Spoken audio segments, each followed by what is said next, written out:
cette mise en scène. Bonsoir à tous. Merci à la Fondation Michalski de nous accueillir pour cette rencontre dans le cadre du Festival de cinéma de Lausanne. Et nous avons le plaisir d'accueillir Thomas Bidguin. Bonsoir. Que je vais présenter rapidement et puis avec lequel on va pas seulement un peu déployer son parcours, mais aussi, j'espère, se poser quelques questions sur ce que veut dire écrire un film, c'est-à-dire, au fond, sur le travail de scénariste, puisque scénariste, c'est le principal titre que Thomas Bidguin peut revendiquer, en tout cas, que c'est comme ça qu'il se présente publiquement, et je crois que c'est quand même un peu son travail depuis plus de 20 ans. Par ailleurs, il a quand même aussi, on peut dire, un peu dérivé du scénario, parce qu'il a aussi réalisé 2 films, même écrit discrètement un petit livre il y a très longtemps, mais ce n'est pas le sujet du jour. Très discrètement. Et dans le cadre de son travail de scénariste, il a collaboré avec énormément de réalisateurs, il a fait des choses extrêmement variées. Bien sûr, on aura l'occasion de mettre une petite focale sur sa collaboration avec Jacques Audiard, avec lequel il a fait 5 films. Donc, au fil de la conversation, on essaiera de nouer ces questions un peu générales sur ce que c'est qu'écrire un film, et puis bien sûr, d'entrer peut-être dans le détail de la cuisine de certains d'entre eux. Je voulais commencer peut-être par, non pas présenter moi-même le parcours de Thomas Bidguin, sinon ajouter très vite ce que vous savez peut-être déjà, c'est-à-dire, outre ses collaborations avec Jacques Audiard, enfin, plutôt en découlant, il en a eu 2 belles récompenses qui sont un César pour Un prophète, ce film qui aura été un peu une pierre angulaire du cinéma français des années 2000, puis un 2e César pour, cette fois, d'adaptation d'un livre en film, qui est De Rouillé d'os, toujours par le même Jacques Audiard.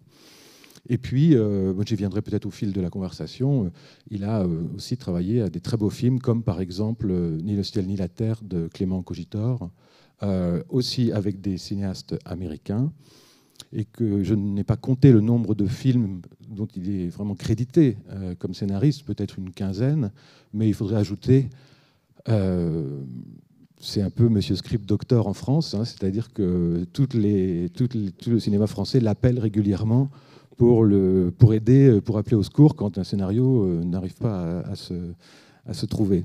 Donc il n'est pas toujours crédité comme scénariste, mais il est là derrière, discrètement, et je ne crois pas qu'une journée se passe sans qu'il bricole au moins 2-3 projets variés. Donc c'est aussi quelqu'un dont on pourrait dire que c'est une grande force de travail.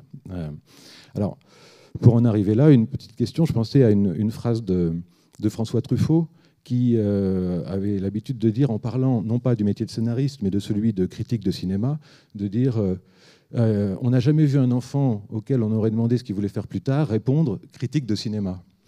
Et je me disais, au fond, on n'aurait jamais vu non plus un enfant à qui on demanderait ce qu'il ferait plus tard répondre « scénariste ». Et la question, c'est plutôt faire du cinéma.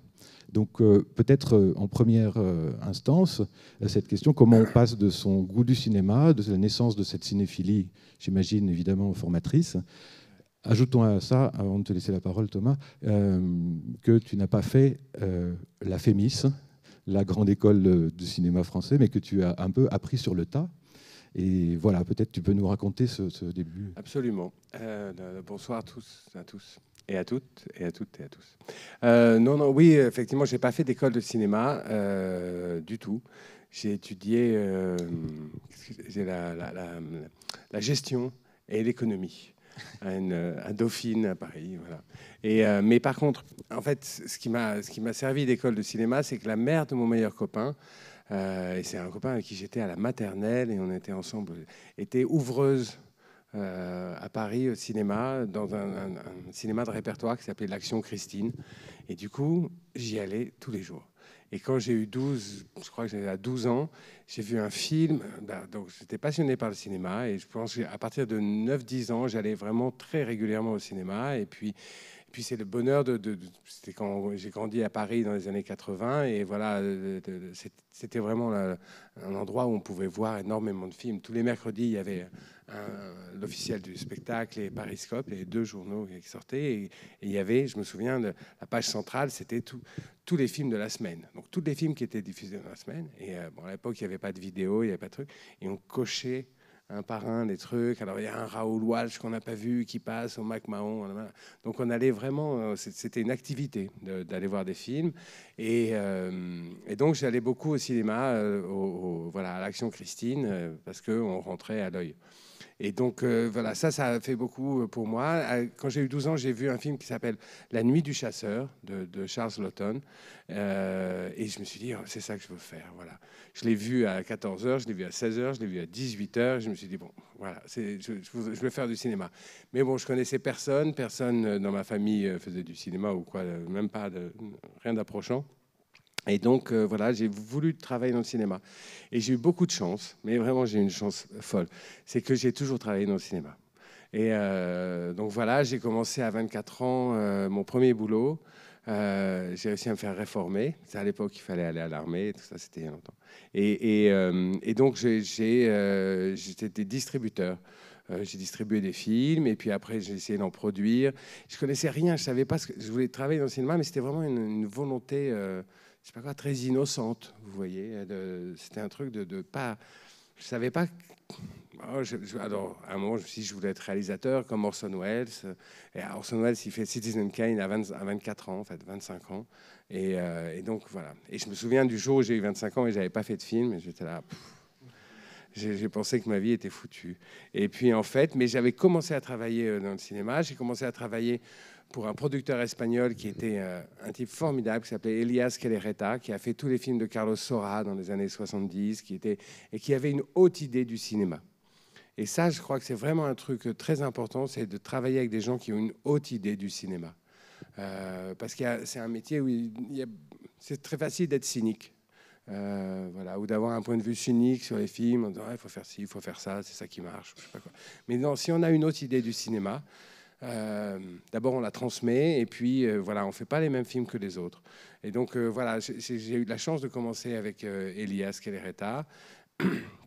Il avait acheté une petite boîte de distribution à Los Angeles qui distribuait, qui avait un catalogue de films incroyables. Il y avait, je sais pas quoi, Tiré sur le pianiste, À bout de souffle, des films japonais, mais vraiment c'était des Chabrol. Enfin voilà, il y avait vraiment des grands films européens, mais c'était l'époque de la VHS, tout le monde s'en foutait. Donc il m'a envoyé là-bas faire une audit de cette boîte, parce que j'avais fait économie. Et la boîte allait tellement mal que 3 semaines après, j'étais CIO, je sais pas quoi, président de Video Connoisseur and Film. Et j'avais 24 ans, je connaissais rien, enfin bon, c'était terrible. Et j'ai passé 3 ans à Los Angeles là, donc j'étais dans la ville du cinéma, mais j'étais vraiment au bout du bout de la chaîne alimentaire, vraiment. Et il y avait un hangar un peu comme cette pièce avec des VHS, et puis 3 Mexicains qui lisaient des BD, et puis qui allaient appuyer sur Rec et Play, et qui faisaient comme ça le stock de VHS. Mais bon, c'est là, c'était mon premier métier, j'étais émerveillé de pouvoir travailler dans le cinéma. Puis ensuite, j'ai essayé de produire des films, j'en ai produit 1 ou 2, et puis voilà, ensuite je suis rentré en France, j'ai travaillé pour Marine Karmitz, j'ai fait la distribution pour lui, distribuer les films dans les salles, et ça c'était très formateur. Et puis j'ai commencé à écrire. Ah non, en fait. Après, donc, j'ai travaillé chez MK2, et vous savez que la distribution, c'est de mettre les salles dans les films, de faire des bandes annonces, de faire des affiches et tout ça. Et c'est vraiment... On se rend compte là, on se pose qu'une question quand on est distributeur, c'est pourquoi est-ce que quelqu'un va dépenser 10 balles pour aller voir ce film? C'est vraiment la question qu'on se pose. Et en fait, je crois que ça m'a vraiment aidé ça plus tard quand je suis devenu scénariste, parce que plus on se la pose tôt, cette question, mieux c'est. Plus on se dit, c'est quoi le film? Et pourquoi quelqu'un va dépenser 10 balles pour aller le voir? Et donc ça, voilà, ça m'a beaucoup aidé. Et puis ensuite, qu'est-ce que j'ai fait? Voilà. Ensuite, bon, j'ai essayé de produire j'ai produit un autre film, j'ai fait des trucs, et puis j'ai commencé à écrire. Et j'ai écrit un premier truc, c'était même pas un film, enfin j'ai écrit 10 pages d'un argument, et je l'ai vendu. Puis après, j'en ai écrit un autre, je l'ai vendu, et le troisième, c'était Un prophète. Vendu, j'ai eu beaucoup de chance. Ça veut dire trouver un producteur qui dit je le prends et on va trouver un Oui, en réalisateur fait, ensemble. ensuite, quand j'ai quitté MK2, j'ai travaillé pour une société qui s'appelle Why Not Production. Et là, Encore, pendant 1 an, j'ai essayé de monter un film pour eux, comme producteur, aux États-Unis. Et c'était un premier film d'un gars avec qui je suis toujours très ami, qui s'appelle Oren Moverman, qui en a écrit plein depuis et réalisé plein. Mais Et donc, pendant un an, je leur ai fait perdre plein d'argent. J'arrivais pas à monter ce film. J'étais nul. Comme producteur, j'étais vraiment pas très bon. Et donc, j'arrivais pas à faire monter ce truc. Et un jour, je déjeune avec un chef opérateur, Tom Richman, qui nous a quittés l'année dernière et qui était un chef opérateur très en vogue à l'époque, et qui raconte comme ça: ouais, moi j'étais à Los Angeles l'année dernière, on a tourné un film en une semaine avec Naomi Watts. C'était quoi? Et moi, ça faisait un an que j'essayais d'en monter un, et je me suis dit, mais comment est-ce qu'on peut faire? C'est quoi un film qu'on peut faire en une semaine? Et donc, je me suis vraiment posé la question, qu'est-ce qu'il faudrait pour que, dans l'histoire, pour qu'on puisse tourner un film comme ça, que ça soit vraiment contraint et qu'on arrive à le tourner en une semaine. Puis j'ai trouvé une idée, je l'ai écrite, je déjeunais avec un réalisateur et son producteur, puis je leur raconte, et après le déjeuner, ils me rappellent en disant, ben, on voudrait t'acheter l'histoire. Et puis ils ont fait le film, et ils l'ont fait en 9 jours, donc je n'étais pas complètement gouré et tout ça. Et là, vraiment, j'ai appris la leçon numéro 1 du truc, c'est qu'on n'écrit pas des histoires, on écrit des films. Et donc, je pense que le premier truc que j'ai écrit, c'était en me posant la question de comment est-ce qu'on fait pour faire un film en une semaine. Et donc, j'ai trouvé une histoire qui permettait de faire un film en une semaine. Si je m'étais dit, quelle est l'histoire qui me touche le plus, qu'est-ce que j'ai au fond de mon cœur, qu'est-ce qui m'est arrivé de si triste et de si horrible dans ma vie pour que je puisse en faire un film, je pense que je serais encore en train de l'écrire. Alors que là, en y pensant comme ça, j'ai pensé au film, et l'histoire, elle vient servir le film. Mais l'important, c'est le film. Qu'est-ce que ça veut dire, le film, par rapport à l'histoire, alors? Bah, quand on est scénariste, et ça, vraiment, après, qu'on n'écrit pas des histoires. Un film, c'est pas juste une histoire. Si vous allez voir un film de David Lynch, vous ne dites pas, j'y vais parce que l'histoire, elle a l'air super. Non, vous allez voir parce que c'est un film de David Lynch, parce qu'il y a une promesse, parce qu'il y a tel acteur et telle actrice, parce qu'il y a, je sais pas, parce que vous avez vu les films d'avant, parce qu'il y a plein de raisons qui font que ce que c'est qu'un film, c'est différent de son histoire. Alors, il y a des films qui sont surtout leur histoire, et j'en ai écrit aussi, mais j'ai l'impression que quand on doit réfléchir à un film, on commence par ça. Voilà, on commence par réfléchir au film, et puis l'histoire va venir. On sait un peu ce qu'on veut raconter, je sais pas quoi. Et puis, et après, mais quand on réfléchit au film, on se dit, tiens, voilà, le récit. Réfléchir au film, c'est quoi? C'est se poser la question du genre. Quelle émotion ça doit produire? Est-ce que c'est une comédie? Est-ce qu'on doit être ému? Est-ce qu'il faut arriver à une vraie émotion? Ou est-ce qu'il faut arriver au contraire, je sais pas quoi, de la révolte? Est-ce qu'il faut arriver à... C'est quoi? De quoi on parle? Quelle émotion ça doit produire? Sur abscisse ordonnée, comme ça, si on dit c'était l'histoire du cinéma et les genres, où est-ce qu'on place l'aiguille? Où est-ce qu'on est? Est-ce que c'est un film qui doit faire 2h40 ou un film qui doit faire 1h10?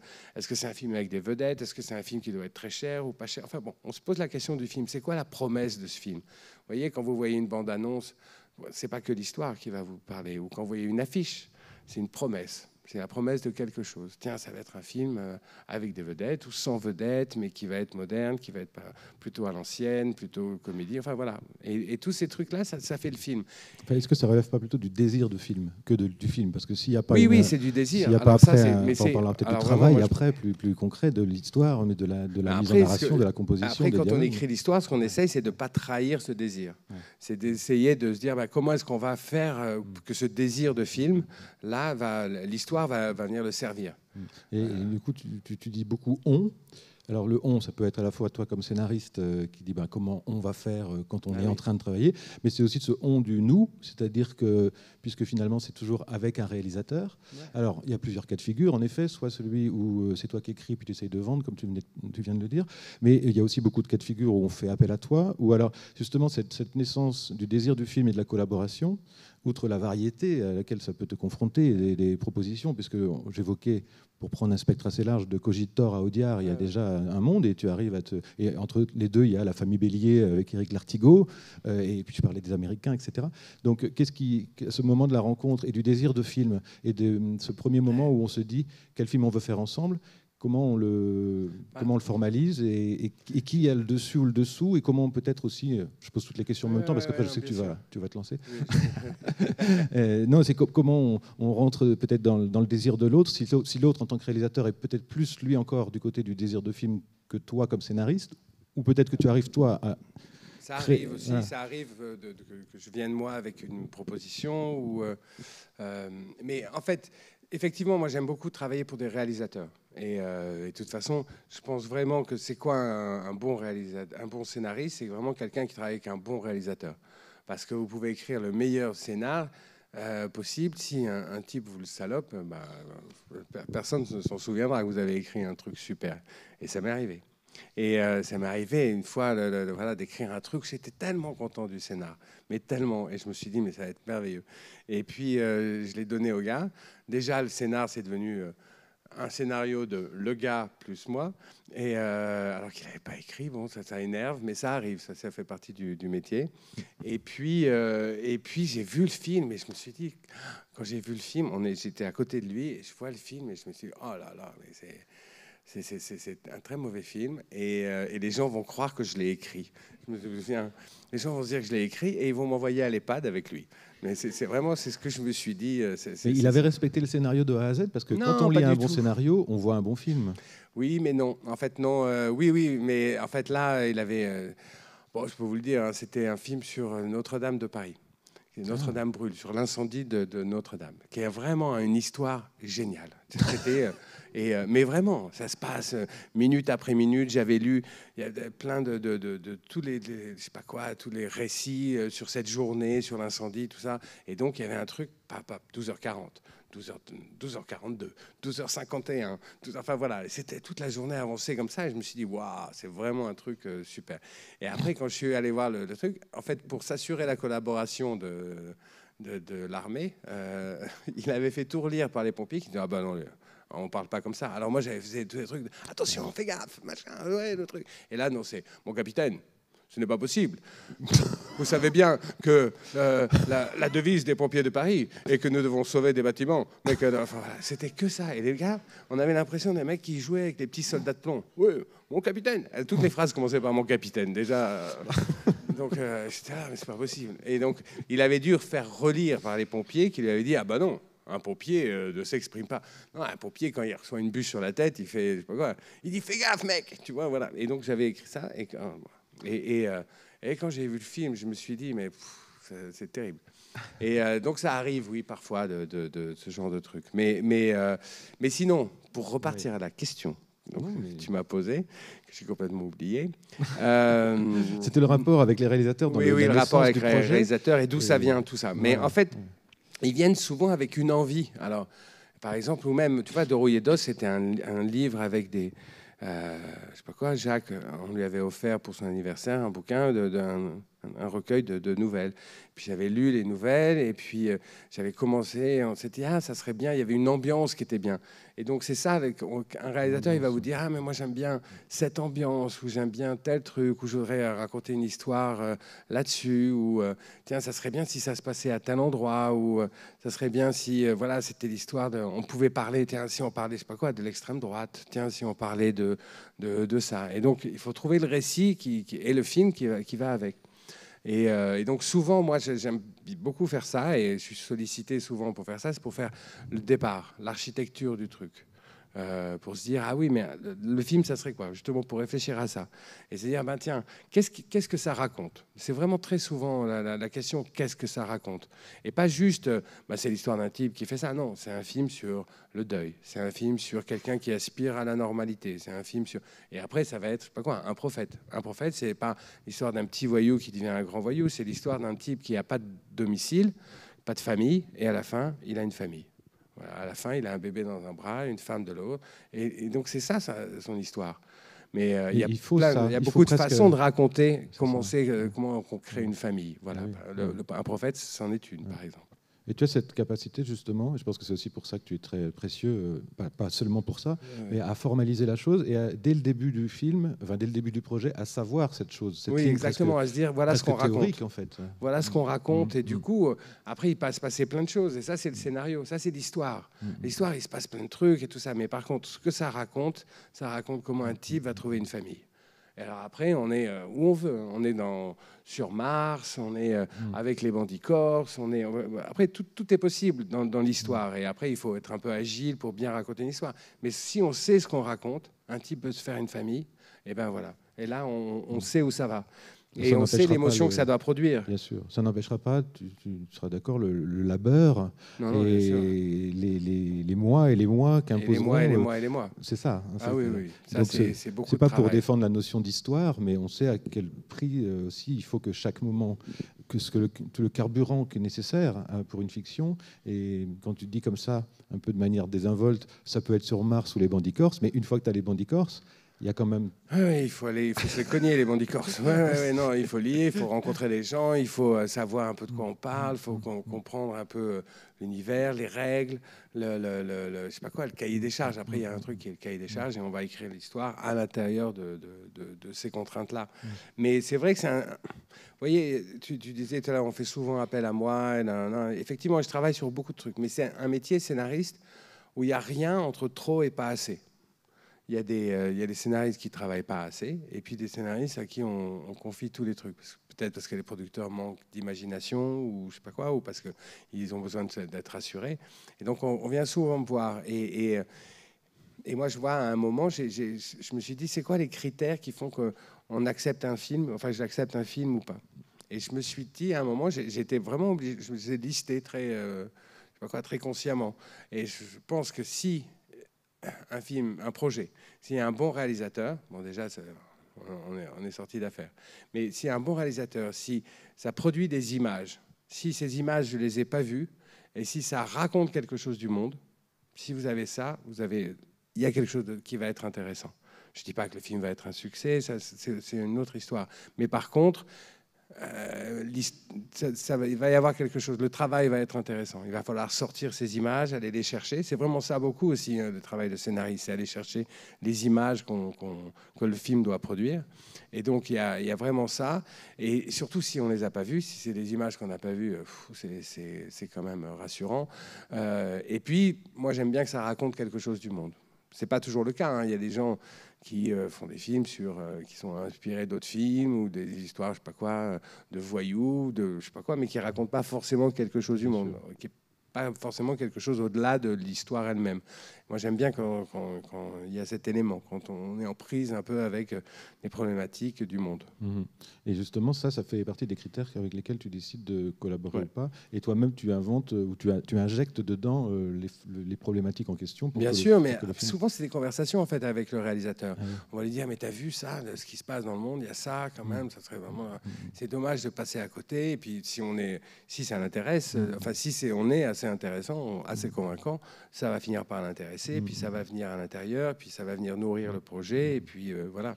Et concernant justement ce dialogue, on pourrait dire presque qui précède le travail, l'artisanat pur, j'ai envie de faire une petite incise sur le rapport à la culture cinématographique, c'est-à-dire dans quelle mesure... moi j'ai l'impression que dans le cinéma, plus qu'en littérature, quand on crée des images ou quand on travaille le projet d'un film, on convoque beaucoup de références. Je dis plus qu'en littérature, parce qu'en littérature, on les tient au préalable de d'écrire, c'est-à-dire qu'on a besoin d'un canal, je sais pas, on lit Dostoïevski parce qu'on a envie d'écrire un peu à la manière nerveuse de Dostoïevski, mais une fois qu'on est lancé dans le livre, ça devient très étanche, très autonome. Alors que j'ai l'impression que dans le travail du scénario, on convoque sans cesse des références, et il me semble que c'est une monnaie d'échange avec le réalisateur, non? Bien sûr, absolument. De penser les films. Mais ça passe aussi par je vois quand je travaille avec Jacques, en tout cas, mais même avec Bertrand Bonello, avec qui je viens de finir un scénario, où on s'échange beaucoup pendant l'écriture. Tiens, j'ai lu ça, regarde ça, j'ai vu tel film, ou tel morceau de film, ou tel bout de film, ou telle partie d'un film, ou tel personnage dans un film. Regarde, il y a quelque chose qui est intéressant, et on voit comment c'est traité, on voit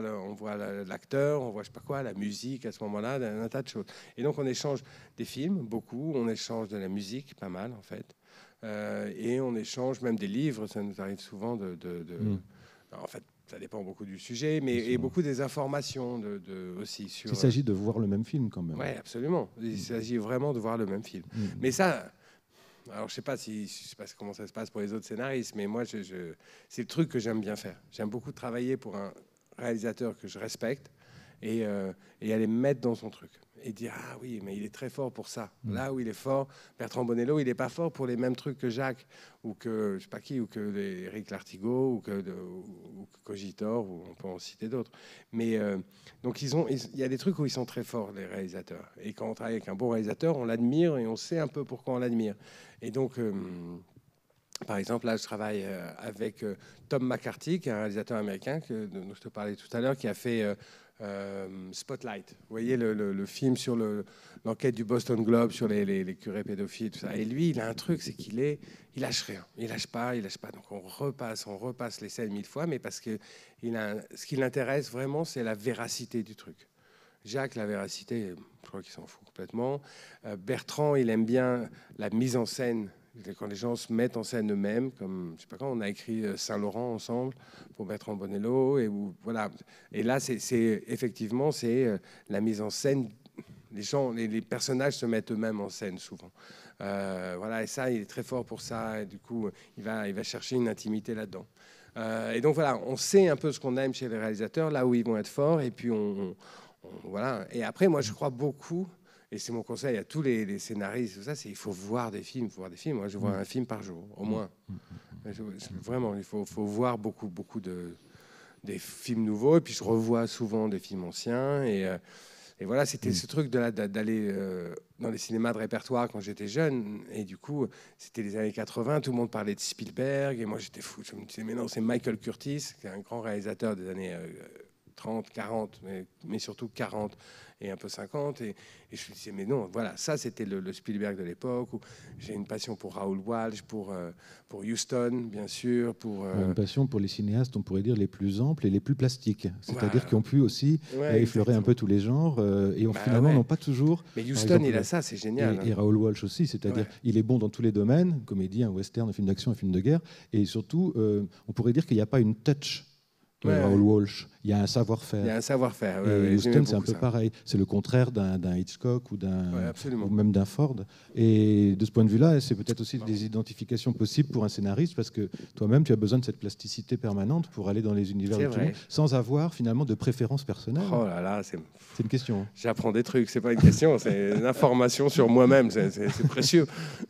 Mais oui, tout à fait. Et je vois bien, même quand j'ai fait des films, on en viendra peut-être, j'ai réalisé 2 films, et j'avais très envie de réaliser des films parce que j'avais envie de travailler avec les comédiens. Vous voyez, il y a des trucs je pense toujours qu'on peut mettre beaucoup de choses sur la page, que la forme du film doit être sur la page, que tout ça, ça doit être dans le scénario.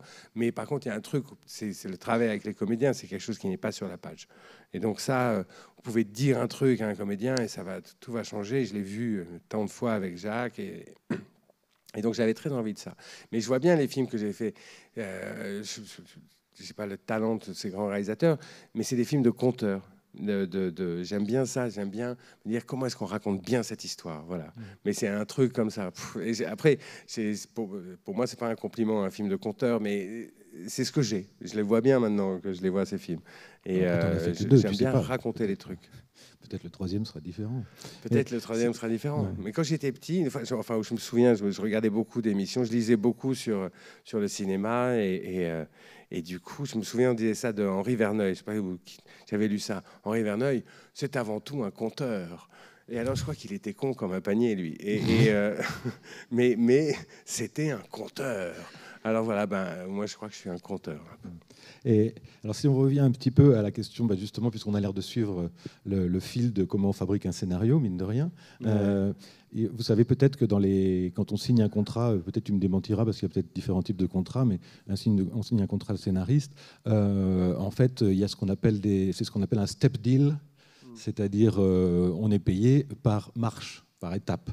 Et donc, en général, on est payé à la signature presque rien, un tout petit peu. Et puis ensuite, quand on remet un synopsis, donc 20 lignes, on est un petit peu payé. Quand on remet un synopsis plus long, on est un petit peu payé. Quand on remet un traitement, c'est-à-dire un développement, mais encore sous la forme d'un récit, de 20 pages par exemple, ou 30 pages, on est encore un petit peu payé. Et puis après, on passe à la V1, V2, V3, V4. Et là, on est à peu près à la moitié des comptes. Et l'autre moitié, c'est quand le film se fera. Ça, c'est voilà. La question, c'est ils ne sont pas toujours. Mais c'est vrai qu'il y a un truc un peu au poids comme ça. Oui. C'est-à-dire qu'au début, plus les textes sont petits, moins ils sont payés. Après... Ouais. Ma question, elle est simple, c'est est-ce que, parce que mine de rien, ce rapport-là, qui est très évidemment un peu prosaïque, est-ce qu'il ne ressemble pas quand même de très très près à la façon dont systématiquement les films se font? C'est-à-dire, est-ce que tu respectes, pour aller un peu plus dans l'avancée du travail, cette série d'opérations ou est-ce que tu as le sentiment que ça se fait comme ça? Ou ça dépend peut-être, parce que par exemple avec Audiard, en ayant fait 5 films, vous avez peut-être tout à fait d'autres... On pense différemment. Moi, je respecte pas trop ce truc. Je sais que c'est là. Par exemple, il y a un séquencier. Je crois que j'ai jamais fait de séquencier. J'ai oublié cette étape. C'est entre le traitement et le scénario. Il y a le Je crois que j'en ai jamais fait. Ça veut dire qu'on décrit chaque scène. Oui, dit voilà, scène. Sans les dialogues. Mais sans les dialogues, ou avec un petit peu de dialogue. Mais bon, moi, je crois que j'ai jamais fait ça. Et je pense qu'on. Ce qui est très compliqué, c'est de savoir ce qu'on veut faire. Ça, c'est vraiment le truc dur. Une fois qu'on sait, après, c'est plus que du boulot. C'est plus que des heures. Voilà, donc il faut y mettre des heures. Quoi. Et des fois, on se perd, mais si on a bien réfléchi au début, c'est rare quand même. Tu peux écrire des scènes, par exemple, lancer à partir du moment où sans avoir toute la structure narrative dans le détail, avec les personnages secondaires, les subplots, tout peut débarquer alors qu'une bonne partie est déjà écrite ou... Comment dire? Non, je pense que si on sait bien où on va, ce que le film raconte, et qu'on a à peu près... Ensuite, il y a une mécanique du récit. Il faut surprendre, il faut... mais il y a une règle, je dis toujours la même chose, mais il y a une seule intrigue. C'est toujours la même, c'est les choses ne sont pas ce qu'elles semblent être. Voilà. Et je pense que c'est comme ça au cinéma, et c'est un peu comme ça dans la vie aussi. Les choses ne sont pas ce qu'elles semblent être. Et dès que les choses sont ce qu'elles semblent être, on s'ennuie. Quand les méchants sont méchants, ben on s'ennuie. Quand les gentils sont que gentils, ben on s'ennuie un peu. Quand le film nous dit ça va être ça, puis voilà, finalement ça va être que ça, on va juste déplier le programme, on s'ennuie. Donc c'est bien quand, effectivement, le film, on pensait que c'était un film de karaté, mais en fait, ah non, c'est un truc social. Ah ben non, ça me parle d'autre chose, ça me parle de je sais pas quoi.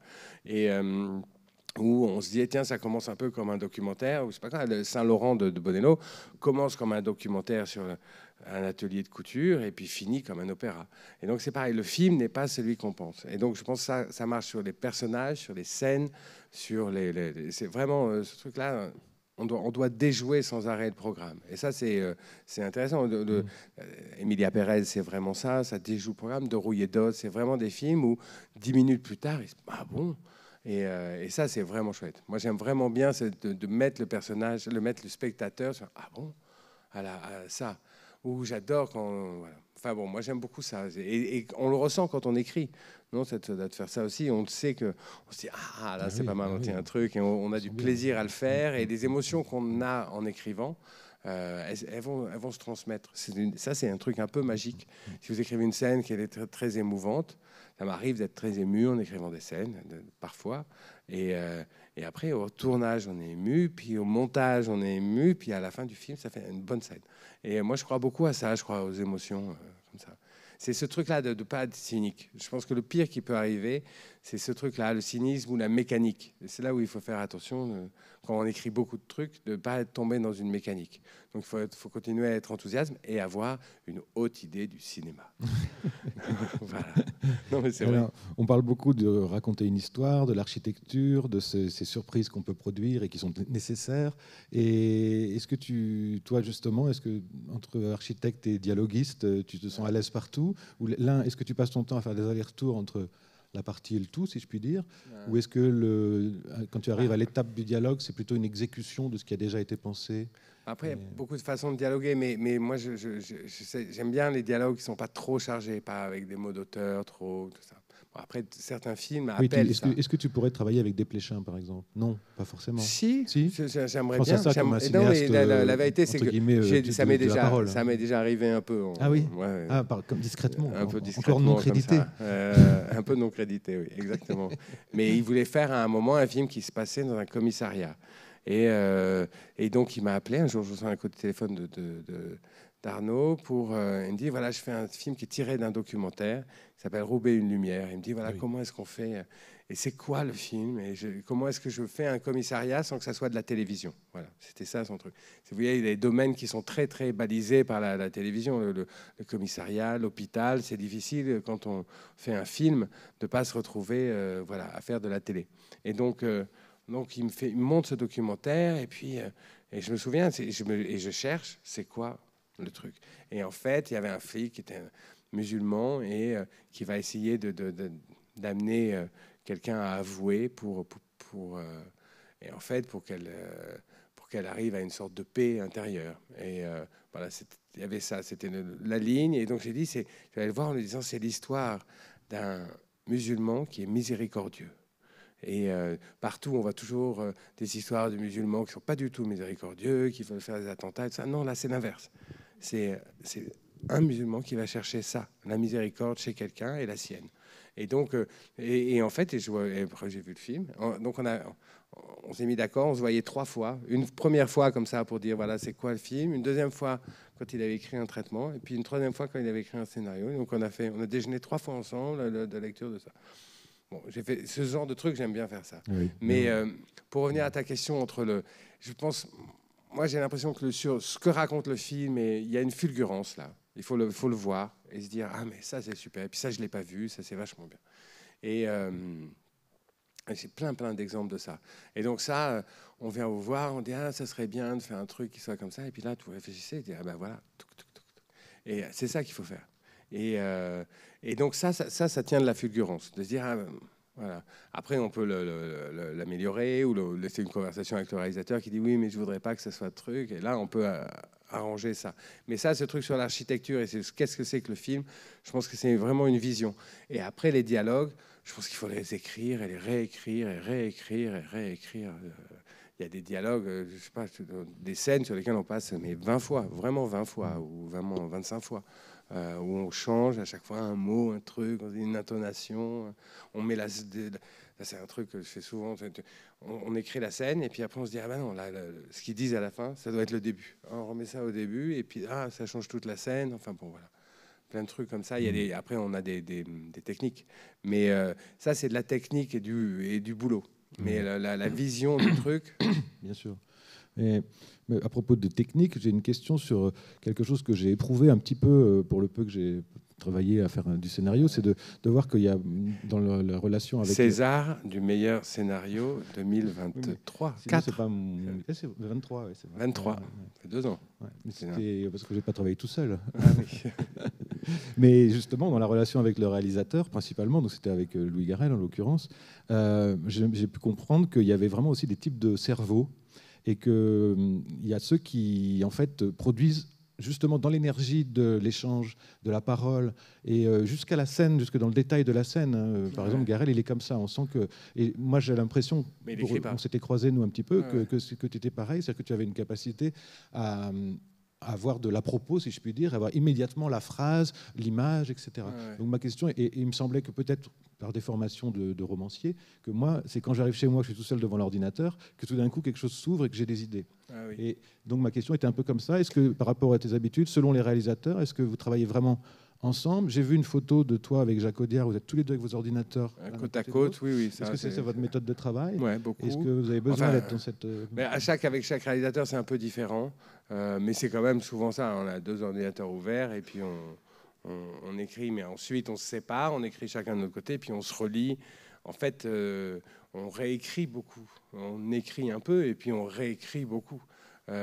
Mais ce que tu dis sur les scènes, moi j'aime bien, ça m'arrive d'avoir ça, mais on va avoir un petit bout de dialogue parce qu'on sait ce que ça doit raconter. Et ça, c'est toujours sur ce truc qui est un peu intuitif oui, parce que ce que tu dis de l'intuition, de la vision, de la fulgurance, etc., ça vaut à l'échelle du film, mais ça vaut à l'échelle de la scène, en fait. Exactement. Ouais. Mais ça, c'est la chance d'avoir été distributeur. Souvent, mais très souvent, tu penses à la bande-annonce. Mais avant d'écrire, on pense au film, on pense que ça serait quoi la bande-annonce, ou même quand on écrit, on se dit tiens, ça va être une scène qui est dans la bande-annonce. Ou, je sais pas. Hier, par exemple, je te raconte un truc. Mais alors, j'étais jeune avec un producteur, ou non, je prends un verre, c'est encore mieux, avec un producteur qui dit ah, je sais pas quoi, et puis on devait régler un truc, on le règle, et puis après il me dit ah, j'ai vu ça, j'ai découvert, je sais pas quoi, des séries, là, la série de Kevin Costner. Vous voyez ce que c'est? Il a fait une série qui se passe sur un ranch et je l'ai pas vu non plus, mais je m'en fous. C'est pas la peine de l'avoir vu. C'est comme ça, on n'a pas les idées embrouillées par ni la lecture ni la vision du truc. Mais c'est basiquement, c'est une série sur un type à un ranch et puis ça doit être comme ça. Des mecs viennent l'emmerder et puis lui, finalement, il a son truc, sa famille, il défend sa famille, son bout de territoire. Et non, on imagine ça. Il me dit oh, ça serait super, mais où est-ce qu'on peut faire ça en France? Ça serait bien d'avoir le truc, de défendre des idées simples comme ça, d'avoir des personnages avec des silhouettes. Et donc, je dis, bah non, il y a un truc super, c'est les stations de sport d'hiver. Je ne sais pas pourquoi, j'y pense depuis un moment aux stations de sport d'hiver. Il n'y a jamais eu de film sur les stations de sport d'hiver, mais à un moment... Si, il y a les bronzés font du ski quand même. Oui, voilà, il y a les bronzés font. C'est pas exactement dans ce truc-là. C'est pas les bronzés font du ski avec Kevin Costner. Mais ça pourrait être un projet aussi. Hein. Mais non, là, je me dis, non, c'est dans les années 60, des gars, ils ont des bouts de montagne, et puis ça vaut rien.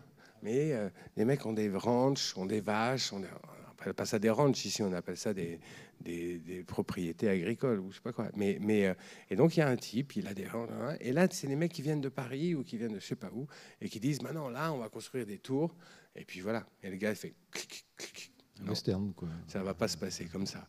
Et donc voilà. Et ça c'est voilà. Et dès qu'on a ça, on sait ce qu'on raconte. On raconte ce truc. On se dit tiens voilà comment est-ce que et c'est souvent ce qu'on a fait avec Jacques de prendre des choses qui peuvent être des lieux communs un peu dans des films américains et se dire comment est-ce que ça se raconte ici et tout de suite ça devient autre chose. Vous voyez je sais pas quoi de battre mon cœur s'est arrêté. Ça vient c'est un remake d'un film américain. Dans le film américain le type est mafieux. Mais ici, c'est toujours difficile de raconter l'histoire de mafieux. Le film américain se passe à New York. Le père du gars est mafieux. Mais ça veut dire quoi un mafieux en France? Et donc, on a tout mis dans l'immobilier. Parce que c'est pas loin d'être un truc de mafieux, de magouille. Enfin bon, je ne sais pas ce que vous faites dans la vie. Mais d'ailleurs, c'était marrant. On va présenter le film à la prison de la santé. C'est un peu de là que vient l'idée d'un prophète. Hein. Et on va présenter le film à la santé. Et donc, on se retrouve avec Jacques à la santé, comme ça. Et puis, on monte le film. Puis après, à la fin du film, à la fin de la projection, il y a un type... pendant la projection, pardon, il y a une radio interne à la santé qui est animée par les détenus et tout ça.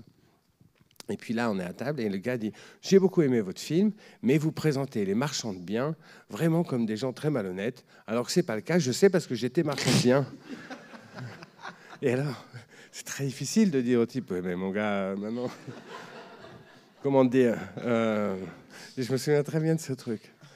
Ça n'était pas revenu depuis longtemps, mais donc voilà, ouais. Toujours très curieux. Bon, et alors... Peut-être une avant-dernière question avant de vous laisser peut-être un peu la parole aussi. Bon, aller vers la fin de ce processus du film, tu as parlé tout à l'heure de la déception, mais tu l'avais déjà pressenti en voyant le Notre-Dame par rapport au scénario. Mais parce que dans tout ça, donc, on a évoqué pas mal de choses, bien sûr, le récit, les dialogues. Comme je le disais tout à l'heure, quand on lit un bon scénario, on sent bien que le film va être bien ou pas bien. On se trompe quand même assez rarement. Mais il y a quand même des données qu'on a l'impression de ne pas maîtriser dans le scénario. Et j'imagine qu'on les maîtrise mieux quand on connaît bien le réalisateur. Mais c'est les questions de rythme, les questions de jeu, les questions de direction d'acteur, les questions de tonalité finalement que le film peut prendre. Et de ce jeu-là, est-ce que... Parce que juste encore un mot sur l'innocence, c'est vrai, parce que c'était mon expérience. C'est que moi, on était content du scénario, mais quand j'ai vu le film pour la première fois, j'ai pas du tout été au tournage, pas du tout. Donc je suis passé de l'étape l'affaire sur mon bureau, sur mon ordinateur, le fichier, à voir le film dans une salle après montage, mais enfin quand même déjà le film. Et j'ai eu le sentiment que le film que quelque chose s'était passé, que tout d'un coup on était passé de ça à ça. Bah oui. Mais c'est vraiment un truc. Bon, voilà. C'est maintenant, avec l'expérience, c'est très clair. On sait très bien si le film est mieux ou pas que le scénario. Et en fait, très souvent, on est à même de juger. J'imagine, enfin, je pense que sur mon premier scénario, c'était difficile à juger parce qu'on est très très heureux du scénario et donc je ne sais pas si on le juge bien, mais ou en tout cas à sa juste valeur. Mais maintenant, c'est quelque chose que je fais à chaque fois. Je regarde le film. Et je me demande si c'est mieux ou pas que le scénario. Mais vraiment. Et après, c'est ça le truc de travailler des bons réalisateurs, c'est que c'est mieux. Ben oui, c'est ça. C'est mieux. Et dans le cas de Innocent, je n'ai pas lu le scénario, mais le film est vraiment très réussi. La photo est formidable, ce que fait Poupart. Il crée une vraie ambiance. Et puis les comédiens sont... Il y a un choix dans le casting qui est vraiment très bon. C'est surprenant, c'est bien. Alors. Mais donc oui, c'est ce truc-là, de ne pas être trop déçu par le produit. Mais quand même, quand on a travaillé beaucoup, quand on a vraiment réfléchi à ce que c'est que le film, c'est rare qu'on soit trop déçu. Enfin bon, on limite quand même la casse. Et puis après, des fois, les films ne marchent pas. Mais bon, il y a des films qu'on aime et qui ne marchent pas. Et puis des films pour lesquels on est moins, auxquels on est moins attaché et puis qui font des cartons. La même année, j'avais rencontré Bertrand Bonello pour travailler sur Saint-Laurent. Et il était venu me chercher et il m'a dit, bon, je cherche quelqu'un. Il avait écrit tous ses films tout seul. Et puis là, les producteurs lui avaient proposé de faire un film sur Saint-Laurent. Il m'a dit, mais tu l'écris pas seul, tu l'écris avec quelqu'un. Donc il a fait un casting. Il m'a dit, bon, il m'a toujours dit que j'étais le premier sur la liste. Bon, après, il a dû le dire aux autres aussi. Mais bon, je le vois. Et puis j'avais réfléchi, c'était faire un biopic, vous voyez. Et donc, j'avais réfléchi à ce que c'est ça, réfléchir au genre, réfléchir au film. Et j'ai dit, voilà, il y a un problème dans les biopics, c'est que ça répond toujours à la question d'où ça vient. Vous voyez, si c'est le biopic de Claude François, ça vient, mais d'où ça vient My Way, là, comme d'habitude. Ou d'où ça vient, je sais pas quoi, le costume pied de poule, si c'est, je sais pas quoi, Chanel, ou d'où ça vient, voilà, c'est toujours d'où ça vient. Et ça donne toujours lieu à des scènes qui sont très embarrassantes, des scènes de création, parce qu'on ne sait pas d'où ça vient. Donc, dans le film de Claude François, il y a un type qui joue de la guitare au bord de la piscine, et puis l'autre fait « comme tous les jours ». Ah non, comme d'habitude. Enfin voilà, ça donne toujours des lieux à des scènes qui sont embarrassantes, parce qu'on ne sait pas d'où ça vient. Et donc, c'est ce que je dis à Bertrand en lui disant « mais par contre, on sait, toi, parce que tu fais des films, moi, parce que des scénarios, on sait ce que ça coûte. » Qu'est-ce que ça coûte de produire? Et ça, on sait dans quel état il faut se mettre. On sait le temps qu'il faut y passer, les nuits. On sait dans quel état ça laisse les couples, les familles. C'est dur. Ça demande. Et donc ça, on sait. Et je dis, bien, ce qu'on devrait faire, c'est un film sur ce que ça coûte. Et pas un film d'où ça vient. Et voilà. Et c'est comme ça, en raisonnant comme ça sur cette première idée, qu'on a fait tout le film, raconte ça. Et surtout quand on parle de Saint-Laurent, parce qu'on voit Saint-Laurent comme un jeune homme, comme ça, coquet, qui vient de province. Et puis on le voit 10 ans après, et il est tout retourné comme ça, avec la main toute serrée. Et voilà ce que ça coûte. Ben, on va raconter ce que ça coûte. Et donc voilà, c'est ça qui nous a guidés, par exemple, dans l'écriture. Et la même année, donc là, ensuite, on a réfléchi au biopic, au truc. Et puis ensuite, il y avait un autre film sur Saint-Laurent, Un temps que le nôtre. Enfin, tout ça a été un enfer qui a duré 2-3 ans. Et puis, la même année, qu'est-ce qui se passe? Ah oui, l'Artigo me dit, je fais un film, là, mais bon, je ne sais pas très bien, les acteurs ne sont pas sûrs, le scénario, je ne sais pas trop, faut voir. Et puis, je le lis. Et je dis, ah ben non, évidemment, il faut refaire le truc. Et là, je crois, je sais pas quoi, 8 semaines ou 10 semaines, on refait tout le scénario.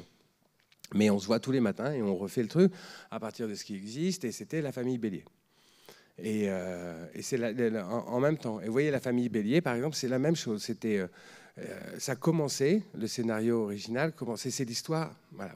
Qu'est-ce que ça raconte, le film? Cette question-là.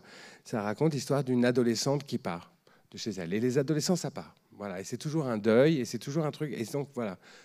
Mais je pense que les gens qui avaient écrit le premier scénario, ils ne sont pas scénaristes, ils ne s'étaient pas posé cette question. Donc ils racontaient l'histoire d'une jeune fille qui grandit dans une famille de sourds, et puis qui a fait de la chanson, puis a envie de partir, et puis part.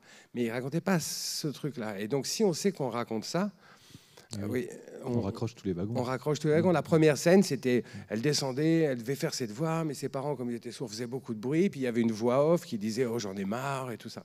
Ben, si on commence le film comme ça, ben, l'adolescente, elle est déjà partie. Pour raconter ça, elle est déjà, ça y est, elle est sur le départ, elle en a marre, on voit qu'elle n'est pas bien. Non, au contraire, si vous savez ce que vous racontez, c'est-à-dire c'est l'histoire d'une adolescente qui part, et ben du coup, au début, il faut qu'elle soit à l'intérieur, qu'elle se pose même pas la question. Et donc, moi, je me souviens, la première scène, ça se passe dans un milieu agricole, donc c'est des éleveurs, et donc c'est la naissance d'un veau. Et là, elle aide son père, elle fait, parce que son père est sourd, la traduction pour le vétérinaire, mais elle est à l'intérieur, elle a les mains dans le truc, elle est complètement à l'intérieur. Et là, vous pouvez raconter tout le spectre de l'histoire, vous voyez. Et vous allez raconter ce que c'est qu'une adolescente qui part, à quel moment elle a envie de partir, parce que dans l'autre, elle avait déjà envie de partir. Vous voyez ce que je veux dire? C'est se poser les mêmes questions, que ce soit sur La Famille Bélier ou sur Saint-Laurent ou sur Emilia Pérez. C'est les mêmes questions qu'on se pose.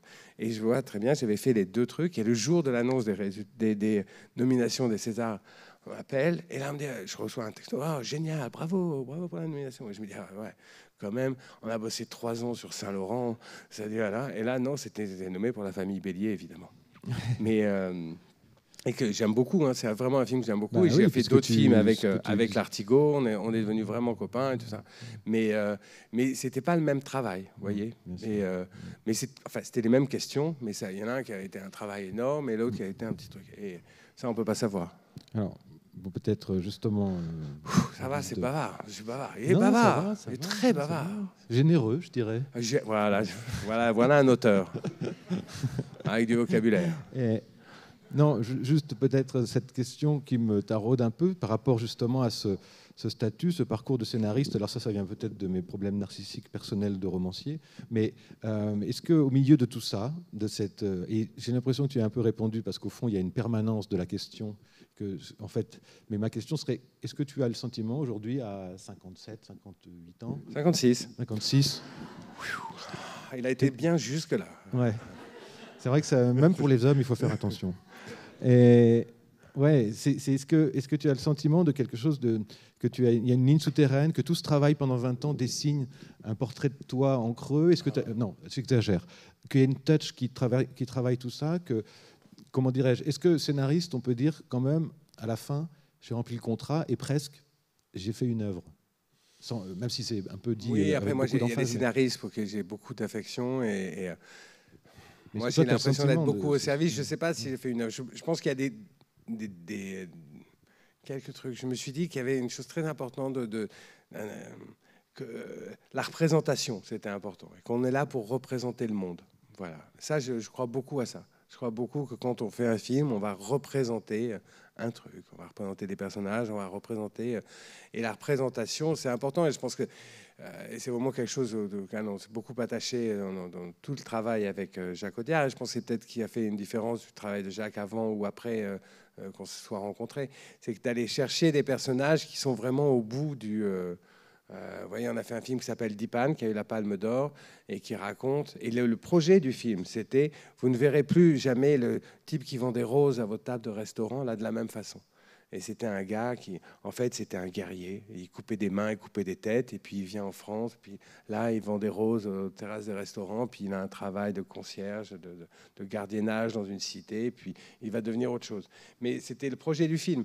Et d'aller chercher des personnages comme ça, ou des personnages qui ne sont pas sympathiques, comme le personnage de Rouillet-Dos, ou d'aller chercher même Emilia Pérez, d'aller chercher des trucs comme ça. En fait, voilà, d'avoir une idée de représenter le monde. Je crois que ça a été un souci qui m'a accompagné toujours. Mais je ne crois pas que... Après, j'ai toujours envie de faire œuvre. Vous voyez, je me dis, je vais faire un petit film. Oh, c'est jamais un petit film. À la fin, toujours plus gros, plus truc. Mais non, je crois que je suis ambitieux, mais je ne sais pas si ça fait œuvre. Je verrai à la fin.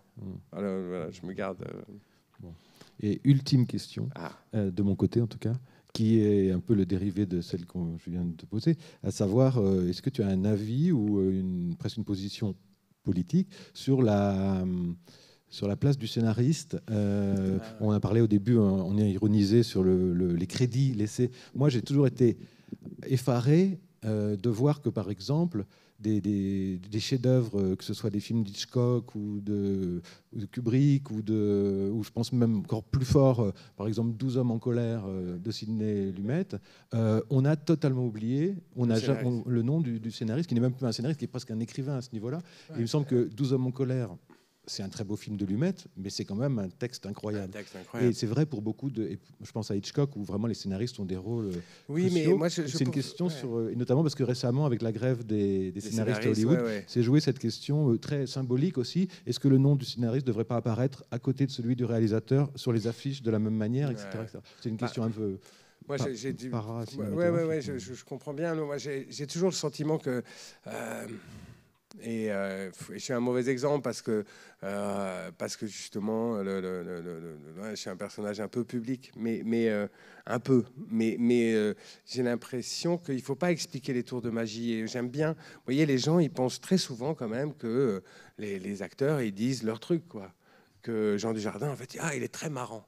Ou je sais pas quoi, il a beaucoup d'esprit. Ou dans tel film, il est très, c'est grave, c'est dur ce qui lui arrive.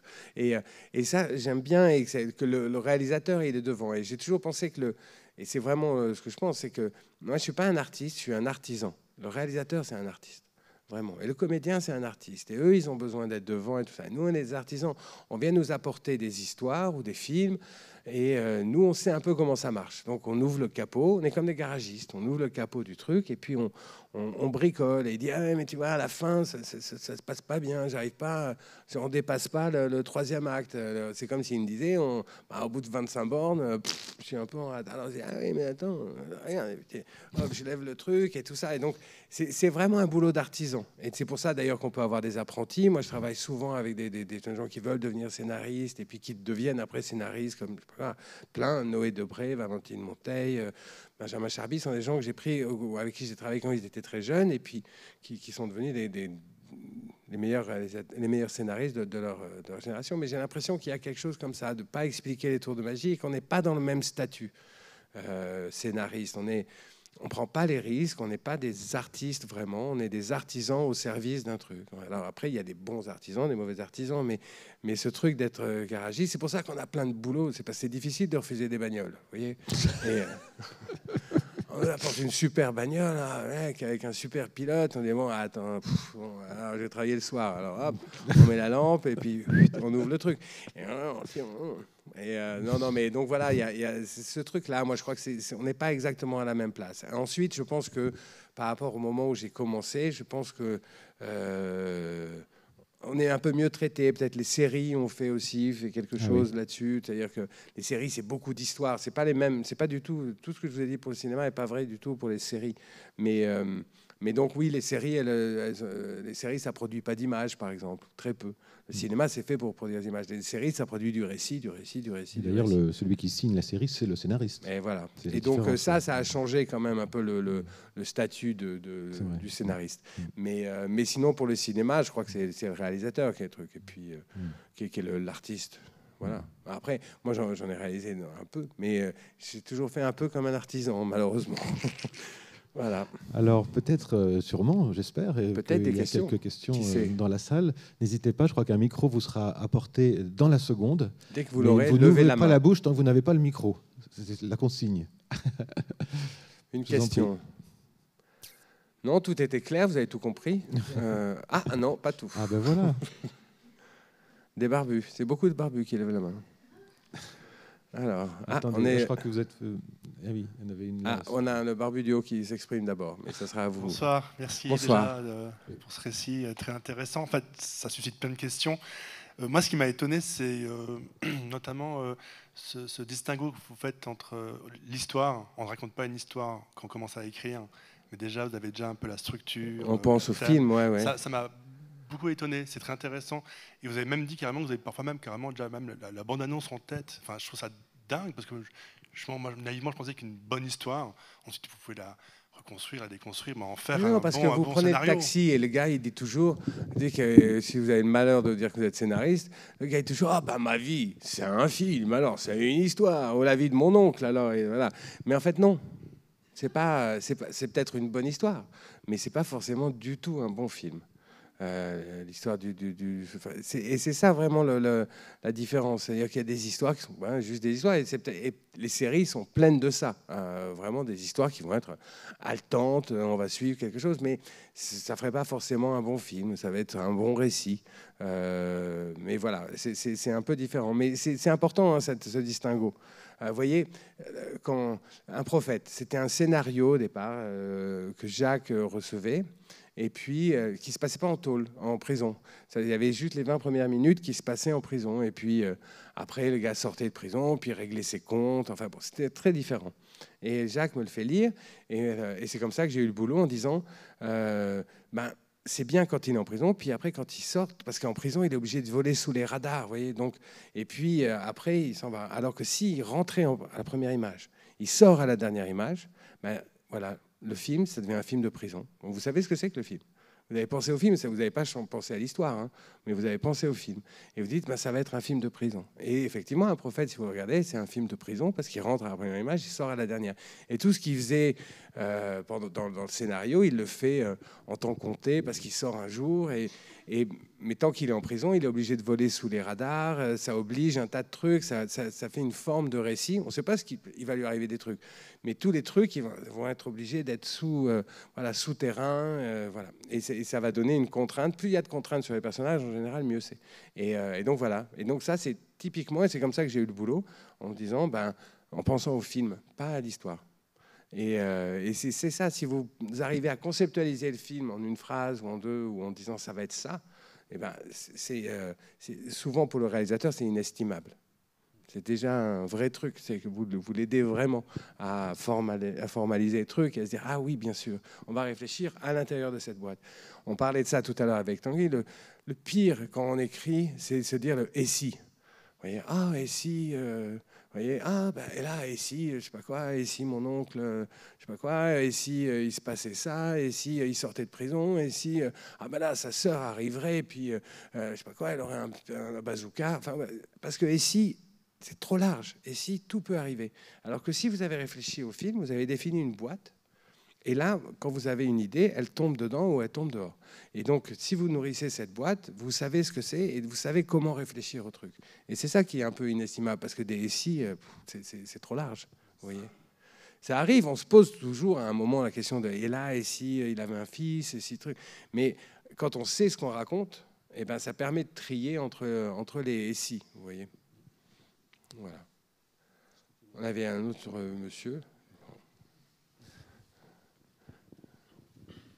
J'en ai presque oublié ma question. Et moi la réponse. Ouais, sans doute. Non, mais en fait, ça prend la fin. Donc le réalisateur, c'est un artiste, le scénariste, c'est un artisan. Puis ça revient au début, comment on devient scénariste. Ouais. Parce qu'en fait, un plombier, un garagiste, on lui amène des voitures, il y a des tuyaux qui pètent. Ouais, voilà. Mais Vous avez exactement compris tout ce que j'ai dit. Plombier, c'est son surnom. Alors, on appelle le plombier. Pour devenir donc cet artisan, il faut bien être un peu artiste à un moment pour apporter quelque chose, pour convaincre, ou avoir. Vous êtes rentré dans le milieu du cinéma, ce qui vous a fait avoir ce dîner avec un réalisateur, un producteur. Il faut rentrer dedans, et ça c'est sûr. Mais je suis rentré par le business, quoi. Et après, je trouve que c'est un truc formidable du cinéma, c'est que c'est une industrie. Et ça, c'est vraiment chouette. C'est un sport collectif, pas un gars tout seul. Tanguy, c'est bien, c'est pas pareil quand on écrit un bouquin. On est tout seul avec son truc. Là, on doit répondre à quelque chose de plus large. Donc, il y a plein de métiers différents. Comme dans une équipe de rugby, il y a la place pour les petits, pour les grands, pour les maigres et pour les autres. Mais pourquoi je vous dis ça? Sûrement, il y a une raison. Et non, mais donc, oui, je savais que je voulais faire du cinéma. Mais après, il faut trouver sa place. Et après, ce que j'ai fait, c'est que j'ai vu beaucoup de films, que j'ai lu beaucoup sur le cinéma. Et puis, j'ai lu beaucoup de scénarios. Quand vous êtes distributeur, on vous donne beaucoup de scénarios à lire. Il faudrait que mon film fasse ça. Ou après, j'ai produit des films. Alors là, on en lit tellement. Et donc, vous connaissez un peu après à quoi ça doit ressembler. Donc, vous avez quand même un peu un truc.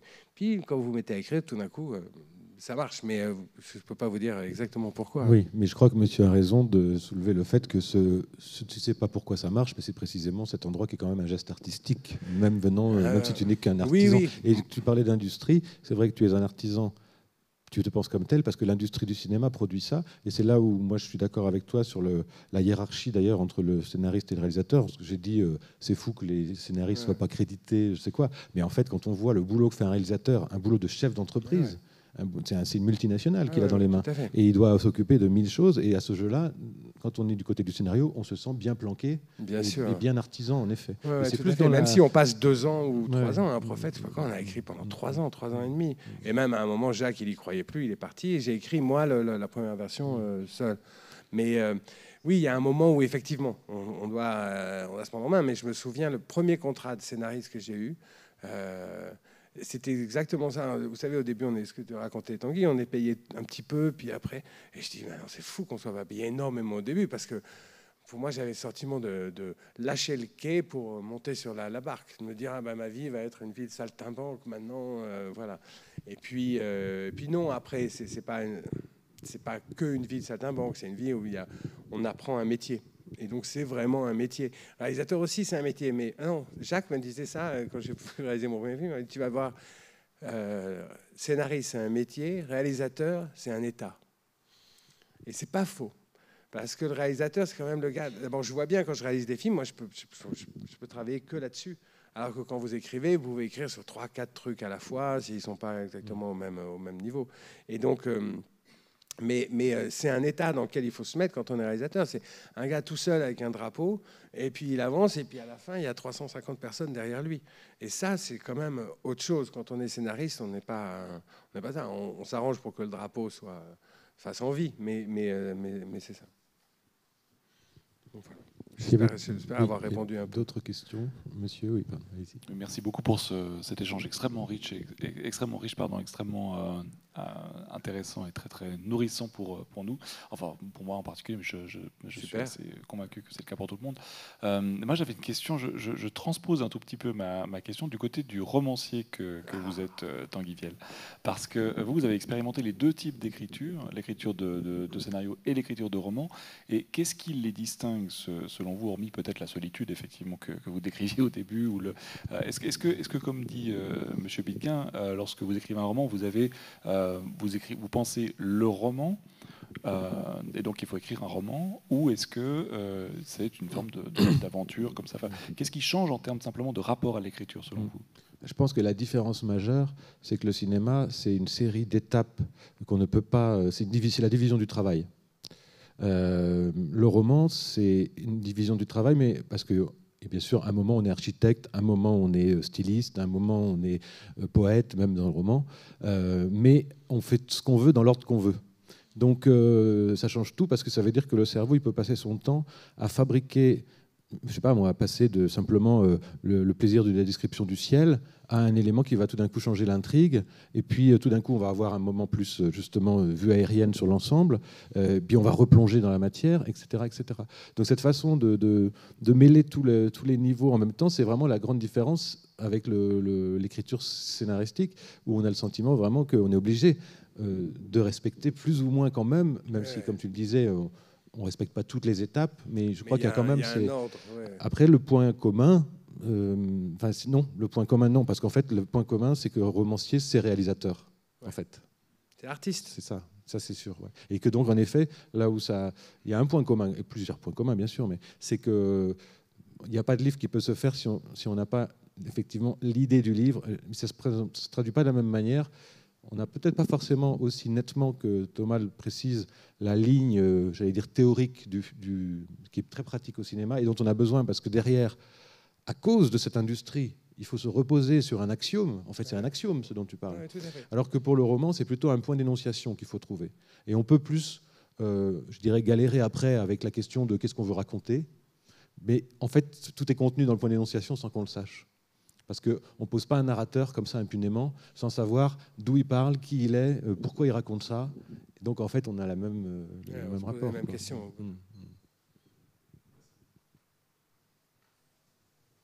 Bonsoir. Bonsoir, moi, madame. C'est marrant, j'ai aussi une question par rapport un peu à une distinction. Ça m'a interpellée quand vous avez dit que les scénarios pour les séries, c'était pas du tout la même chose. Et moi, je me posais la question par rapport au théâtre et au documentaire, parce que c'est vrai qu'en ce moment, on voit beaucoup plus, en tout cas, de films qui sont entre la fiction et le documentaire. Et du coup, je voulais savoir quelle était la place du cinéma de fiction vraiment dans l'écriture du scénario, comparé à un film documentaire, un film fiction documentaire ou même une pièce de théâtre. J'ai écrit un peu des films j'ai écrit notamment un film que j'aime beaucoup de Joachim Lafosse qui s'appelle La perte de la raison, sur une dame qui tue ses 5 enfants, qui est vraiment un beau film. Et donc il y a une responsabilité vis-à-vis du réel quand on écrit à partir d'un fait divers ou à partir voilà. Mais je ne sais pas pourquoi, en ce moment il y a une passion, les gens ont une passion pour based on a true story. Il faut que les trucs soient basés sur une histoire vraie, sinon, je ne sais pas quoi, ils ont des problèmes avec ça. Mais en même temps, voilà, Emilia Pérez ou des trucs comme ça. C'est une question qu'on nous pose tout le temps, mais c'est une histoire vraie. Enfin, c'est vraiment arrivé. Alors que le truc est une comédie musicale. Moi, je ne fais pas une grande différence. Je trouve que c'est plutôt un argument marketing parce que même si vous racontez, je sais pas quoi, la vie de Saint-Laurent, votre vision va être très différente de celle du voisin. Et donc, de toute façon, vous n'étiez pas là. Il va falloir inventer. Ou si vous racontez la vie, je sais pas quoi, de Claude François ou de Ray Charles, c'est pareil. Il va falloir inventer. On va vous dire, ah, c'est vrai. Mais rien n'est vrai. Donc, on peut dire, ça s'est à peu près passé comme ça. Mais vous allez voir Aznavour. Oui, peut-être c'est passé comme ça, mais je ne savais pas, moi, comment il parlait à ses enfants. Est-ce que, vous voyez, donc, et de toute façon, vu que vous allez choisir d'omettre 97% des choses qui se sont passées, vous allez faire un choix et puis vous allez avoir un avis. Donc, moi, je trouve, je me souviens quand j'étais adolescent, il y avait un film qui s'appelait OVNI qui était sorti. Et c'était OVNI, et il y avait en dessous, basé sur une histoire vraie. Et ben, tout est là. C'est-à-dire qu'il suffit de le dire, quoi. Et vous avez Aznavour, la vie, la vraie vie du chanteur. Vous voyez, ils ont fait, regardez, il y a 2 ans, il y a eu un biopic comme ça sur l'abbé Pierre. Et alors, c'était la vraie vie de l'abbé Pierre. Puis après, bon, ben, ils ont un peu été rattrapés par l'actualité. Et alors maintenant, alors maintenant, c'est dur, ça va être compliqué de voir le biopic. Vous voyez, ouais. Mais pourtant c'était ils étaient hyper documentés et puis tout était vrai, vous voyez, ben, c'est pareil, voilà. Moi j'ai du mal à croire à ça, voilà, c'est comme ça. C'est maintenant qu'il faut faire un biopic sur l'abbé Pierre. Ça, là, ça serait intéressant de le faire maintenant, parce que quelqu'un qui fait autant le bien et puis autant le mal, là, ça devient, il serait plus intéressant ce biopic si on le faisait maintenant. Malheureusement, il serait peut-être plus difficile à financer d'une certaine façon. Voilà, mais je me souviens de croiser Laverne dans la rue, mais juste au moment où les trucs sortent, et me dire, le pauvre gars, il a dû passer 2 ans à apprendre à comment, je sais pas quoi, comment faisait l'abbé, et en fait, je me dis merde, voilà 2 ans que j'aurais pu les utiliser à faire autre chose, par exemple. Et mais voilà, vous voyez, c'était based on a true story. Donc, je crois que c'est plus un argument marketing, en fait. Et que les gens aiment bien le true crime. Il y a les gens adorent ça maintenant, le true crime. Et donc, on va faire, je sais pas quoi, des films qui sont basés sur des vraies histoires de meurtre. Mais comme c'est un film, de toute façon, on va devoir un petit peu arranger le truc. Ou trouver des raisons, ou trouver justement cet argument. Le film, ça va raconter ça. Voilà. Est-ce que peut-être, je ne me rends pas compte si on abuse de votre temps, une dernière question sans aucun doute. J'ai une question très simple. Auriez-vous voulu être un artiste?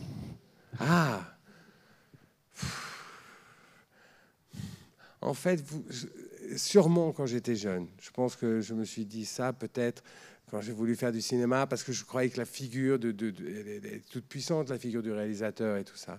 Mais en fait, je vois maintenant les artistes.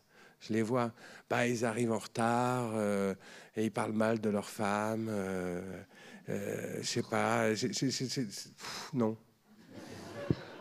Non, il y a un truc, je les trouve qu'il y a un truc de tout permis, je vois bien. Et c'est vraiment un truc, et même ça m'arrive quand je suis réalisateur, donc je passe un peu du côté des artistes, là.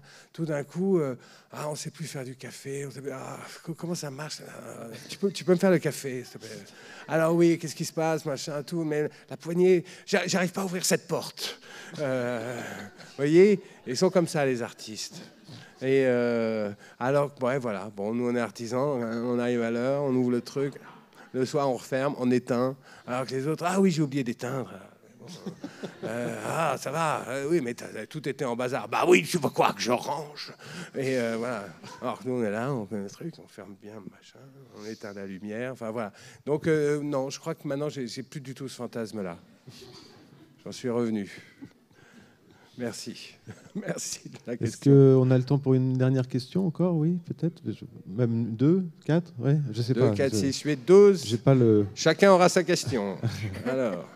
Bonsoir, merci beaucoup, c'était très intéressant. Moi, j'ai écrit un doctorat sur Jean-Patrick Manchette. Vous avez écrit quoi, pardon?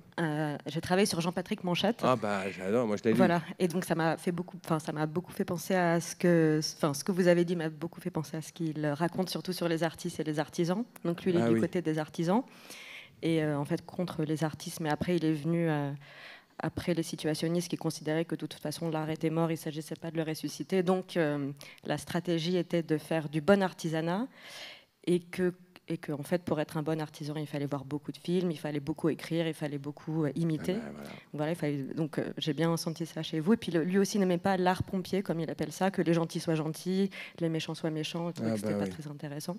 Non, moi, j'appelle ça souvent le cinéma filmé. Lui, il fait du cinéma filmé. Alors, voilà. Mais c'est ça un peu, c'est un truc un peu pompier, quoi. Mais ce qui est intéressant chez lui, c'est qu'il y a quand même quelque chose qui en ressort, mais qui n'est pas... comment dire, il n'écrit pas ses livres en disant je vais raconter un livre sur la Révolution, mais c'est toujours de ça dont il parle, mais ça ne se voit pas. Et quand vous parlez de vision du monde, c'est-à-dire que derrière votre artisanat, vous faites vos scénarios, vous savez comment ça marche parce que vous en avez fait beaucoup, vous savez. J'imagine que si vous avez une vision de ce qui se passe dans un western, c'est parce que vous avez vu beaucoup de westerns et donc vous savez ce que c'est qu'une recette. Enfin, c'est comme ça qu'il décrit comment qu'on écrit un roman très rapidement parce qu'on sait à quoi ça doit ressembler un roman de genre. Mais derrière, il y a la vision du monde qui est cachée. Et je voulais savoir, c'était quoi la vôtre? Ah, ma vision du monde. Merci pour cette question très simple.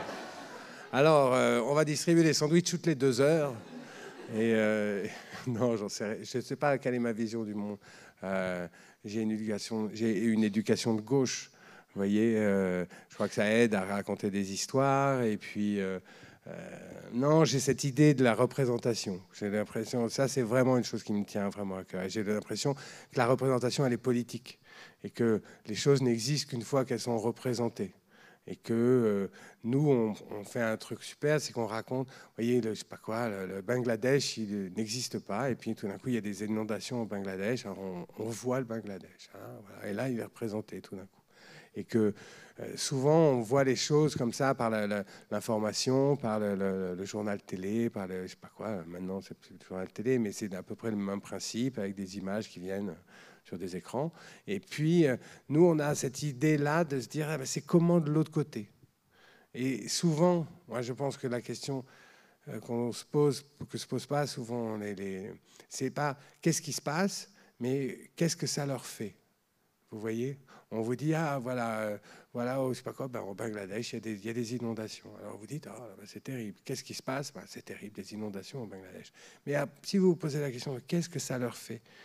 Alors, c'est quoi l'histoire du type, là? C'est quoi l'eau? C'est quoi sa cabane? Combien il avait payé? Comment ça va être compliqué d'en avoir une autre? En fait, c'est sa sœur qui l'a vu partir. Et comment maintenant il va élever les enfants de sa sœur? Il va les élever comme les siens. Et peut-être que s'ils sont très jeunes, il leur dira même pas que c'était les enfants de sa sœur. Et qu'est-ce que c'est que le jour où il va leur dire? Enfin, voilà. C'est ça fait ça une inondation. Et ben, c'est ça. C'est qu'est-ce que ça fait aux gens? Et donc, c'est pas tellement ce qui se passe, mais c'est qu'est-ce que ça fait? Et ça, je pense que, voilà, ça, c'est... Souvent, c'est un truc qui me touche quand je vois des histoires. Voilà. Je ne sais pas si ça répond tout à fait à votre truc, mais vous voyez, c'est dans ces eaux-là, quoi. Encore un barbu. Alors. Moustachu. Un moustachu. Merci pour toutes ces informations et pour la cigarette. Je sais que c'est bon. Il a fumé une de mes cigarettes. C'est ça, sans filtre. Vous avez parlé brièvement d'un moment musical avant sur une plage et je voulais vous demander à quel point, puisque vous dites que vous touchez aussi un peu à la réalisation, à quel point vous êtes dans le droit ou à quel moment vous faites des suggestions musicales dans les scénarios? En fait, souvent, quand on écrit avec quelqu'un, on parle de musique et ça dépend un peu du rapport. Et vous savez, il y a des gens qui mettent de la musique à la fin. Jacques, par exemple, il va mettre de la musique, puis à la fin, il va mettre même des fausses musiques ou des musiques tirées de trucs, puis il va demander à son compositeur de faire des musiques à ce moment-là. Puis la musique, c'est quelque chose qui va venir très tard. Bertrand Bonello, il fait la musique de ses films, et chaque fois qu'on écrit, j'ai appris ça avec lui. Donc au scénario, la musique est déjà pensée. Et puis en lisant, Lynch faisait ça avec Badalamenti aussi. La musique, il l'avait au moment du scénario. Mais par exemple, Nino Rota et Fellini, c'était avant. La musique précédait le scénario. Fellini venait, ça coudait au piano, il disait voilà, l'histoire, ça serait un peu comme ça, machin. Et là, l'autre disait ah oui, alors ça serait un peu. Il faisait la mélodie, oui, exactement comme ça. Et là, mais après, là, c'est très triste. Voilà, exactement. Et donc, et la musique précédait même le scénario. Moi, je vois quand je réalise, j'aime bien avoir la musique au moment, à la fin du scénario. Et c'est-à-dire aller faire les repérages avec des idées de ce que va être la musique. parce que vous avez une idée de l'ampleur que vous voulez donner à votre scène. Donc, quand vous allez chercher un paysage, vous allez chercher quelque chose, vous savez un peu quelle émotion ça doit dégager. Donc, moi, j'aime bien avoir la musique tôt. Je l'ai fait avec Raphaël Haroche, qui a fait la musique de mes 2 films. Et à chaque fois, j'ai essayé de passer beaucoup de temps avec lui à discuter pour qu'il me fournisse des petits bouts de musique qu'ensuite on développera et tout ça. Mais et ces petits bouts de musique, je peux les écouter pendant que je vois les endroits du film. Voilà. Pendant qu'on fait des repérages. Pardon, ça ne répond pas à votre question. C'est un peu un travail d'artiste? Non, c'est lui l'artiste. Lui, il fait de la musique. Moi, je l'écoute et puis je dis, ah, ça c'est bien. Voilà. Alors, il y a encore des questions? Ah non, je ne vous entends pas, par contre. Ah, voilà. Donc c'est une question sombrement pragmatique. Donc je trouve hyper intéressant le fait d'aller chercher l'essence de l'idée, l'essence de l'histoire et de se l'énoncer pour écrire ensuite autour de ça.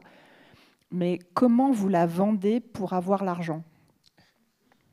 Comment vous la mettez dans le dossier du CNC pour qu'il vous donne l'argent? Voilà. Elle est cachée. Elle est cachée, cette idée. Si, vous voyez, quand on voit un prophète, on dit c'est un film de prison, avec des durs et des tatoués, et des, je sais pas quoi. Et on se dit, voilà, c'est un truc dur. Mais si je dis, non, c'est l'histoire d'un gars qui veut avoir une famille, ben, je le vends pas. On va dire, ah oui, c'est bien, c'est très très bien. C'est intéressant. Et c'est touchant, non? Ça va être touchant. Mais non, donc on la cache. L'important, c'est de la cacher, cette histoire. Cette idée-là qui va être sous-jacente, et ça, on le cache. Vous voyez, par exemple, je sais pas quoi, De Rouillé d'Os. De Rouillé d'Os, on a commencé à l'écrire en 2008, et c'est au moment où il y a la crise.